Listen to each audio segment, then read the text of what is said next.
J'ai cherché parmi eux quelqu'un qui construise un rempart et qui se tienne debout sur la brèche, devant moi, en faveur du pays, afin d'éviter sa destruction, mais je n'ai trouvé personne. Livre d'Ézéchiel, chapitre 22, verset 30. Jésus leur répondit, « N'avez-vous pas lu dans la Bible qu'à l'origine le Créateur a créé l'être humain, homme et femme et qu'il a dit, à cause de cela, l'homme quittera père et mère pour se lier à sa femme, et les deux ne feront plus qu'un, si bien qu'ils ne seront plus deux, mais un seul être?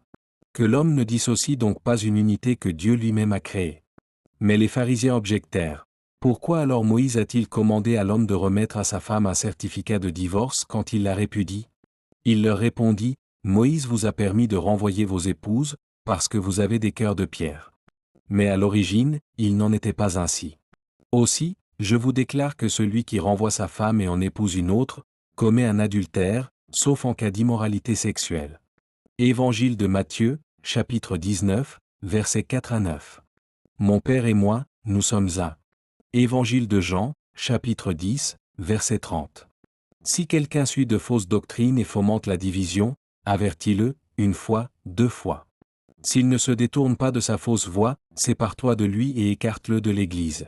Car, tu peux en être certain, un tel homme est sorti du droit chemin, et il le sait, c'est contre le témoignage de sa propre conscience qu'il persévère dans le péché.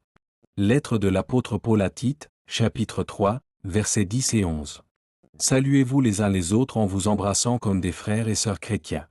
Toutes les églises du Christ vous envoient leurs salutations. Frères et sœurs, voici ce que je vous demande. Méfiez-vous des gens qui divisent la communauté.